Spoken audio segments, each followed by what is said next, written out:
Hivi lakini, am I the only Kenyan who is seeing all these things that is going on every single day? Ni mimi peke yangu ama you guys pia are experiencing the same things? Because here we are fighting against Ebola.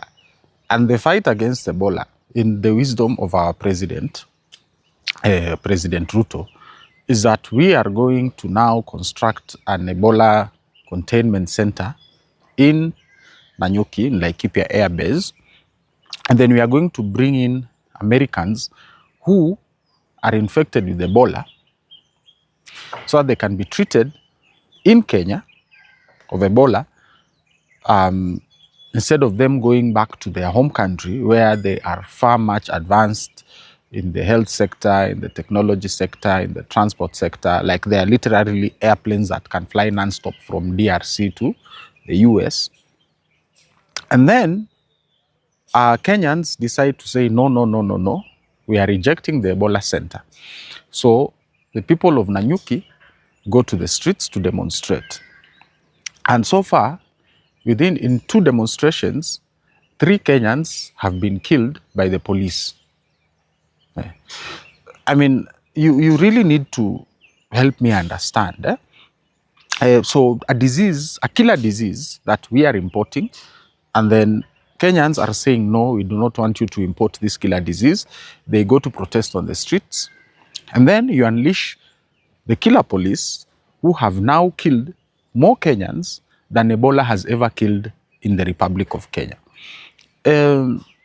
Munisamehe, it's very frustrating sometimes waking up and being a Kenyan, because some of these things that we are taken through, especially by our president and this government, are very, very frustrating.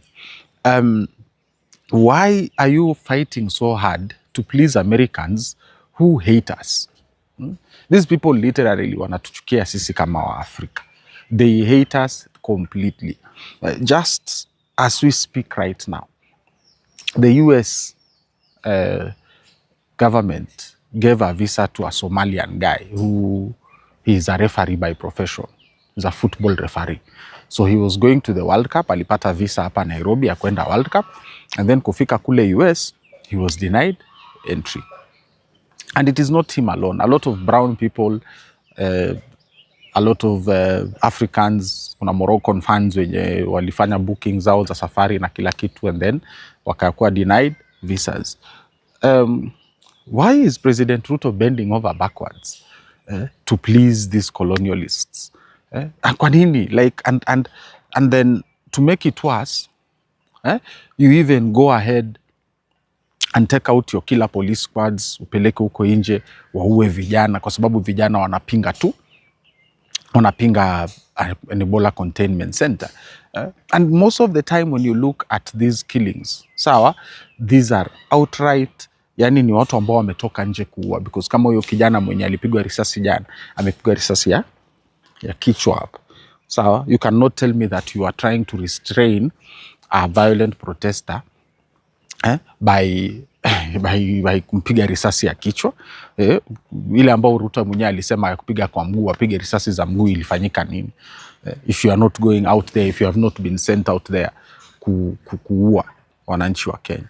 So some of these things are really, really frustrating. I mean, I don't know about you, but for me, they really, really, really, really, like sometimes naamka nashindwa tunaishi kwa nchi gani? Like, kwani viongozi wetu, how barbaric are our leaders, how brutal and ruthless are our leaders, that every single time President Ruto akisikia kuna maandamano huko nje, anatoa polisi nje, anawaambia endeni mkaue wa Kenya. Wakenya walikosea nini? Just because they are saying no to Ebola Containment Center, the first thing you do is get out the guns, go kill the citizens. It is very, very absurd to live in such a republic. It is very, very shocking and saddening. Like, there is nothing I can say here that is going to make any sense to me or you or anyone else around the world. If anything, sahi kina Al Jazeera, kina Sky News, kina BBC, wamepiga kambi. Every single day they are reporting on the killing of these Nanyuki residents. Last week there were 2. It was widely reported on the global media. Again, jana, one young Kenyan was shot in the head. It is just too much, man. Something needs to end. It is either the presidency, rais wake uishe huko ama nchi pia ishe. Si alisema, he's the one who said that if there's no Kenya for him, if there's no Kenya for us. There's no Kenya for us if there's no Kenya for him. This President Ruto is the one who said those things. So today, I'm sick and tired. At one point, you just have to be tired and sick of what is going on, because what is going on, really, like, why is it a must that we have an Ebola Containment Center in Kenya? If the people of Kenya are saying, no, we don't want it, why are you forcing it on them? Yes, we know it's all about the money, but is money enough? Na hata kama ushakula pesa ya Marekani, kwani watakwambia urefund? You can't refund that money. You have taken the money, weka kwa mfuko, kula bana rais bana. It's your money now. We don't even want it, sisi. We don't want that money. It is your money. Eat it, enjoy it. But then you are fighting every day. Hadi ministry sasa imeanza kutufanyia countdown. Ebola. It's like every day they're expecting to report the first case. But because they hawana first case, so they are telling us now there is no Ebola in Kenya so far. We are still waiting for it. Every single day. It is either the ministry, it is either Duale, it is either... Hata jana naona deputy president ameongea kuhusu Ebola. So yeah, it is too much. It is too much. Kenyans, we need to say enough is enough. Yeah. We cannot continue. Hatuwezi kuendelea kuishi hivi. Hatuwezi endelea kuishi hivi jamani. President Ruto, you need to just leave us alone. Let us live our lives. It is not a must that you force everything on us just because wherever you have been paid. Pana bana. It is so depressing. If you've ever maybe I've dealt with the families of these Kenyans who have lost their lives, who've been killed on the streets by the police. You guys, I really don't even want to go through that experience again. I don't want to. Yeah, it is depressing. Seeing those families cry over their killed children, it is very depressing. And I really do not know why each and every time Wakenya wametoka tu kwa barabara, hata watu hawana wametoka hawana vurugu yote, they are just protesting. Kila squad ndio hiyo imetoka nje, piga hawa watu risasi waue. Why do we have to talk about this week in, week out?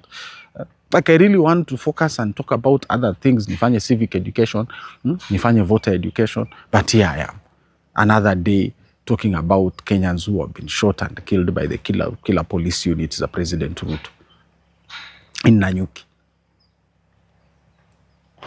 Kenyans, me personally, I'm telling you, this is very depressing. And yeah. If you are not depressed, you need to start getting depressed. If you are not angry, you need to start getting angry. Because it cannot continue like this. Kesho ni wewe ama mimi. That is the only way this is going to go. These people are going to kill us all. Kama hii ndio, hivi ndio itakuwa. Because you cannot, hawezi kuendelea kulazimisha vitu ambavyo wananchi wamekataa. Na wametoka nje kupiga basi kelele kidogo wapinge, unatoa marisasi unawaua. It is going to be, it is very soon is coming out for all of us. Kila mmoja wetu hapa atatumaliza sote huyu Ruto. Yeah, chekeni tu.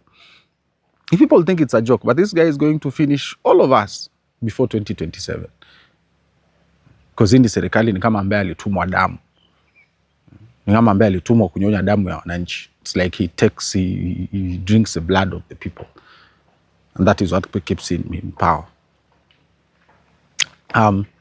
Yeah, I don't even need to say anything else. I'm just depressed and sad and angry, like, especially at all these families. Like, you guys have no idea what those people are going through.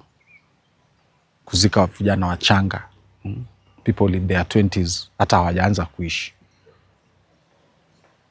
This is your Jomba, Mabili Mogodi.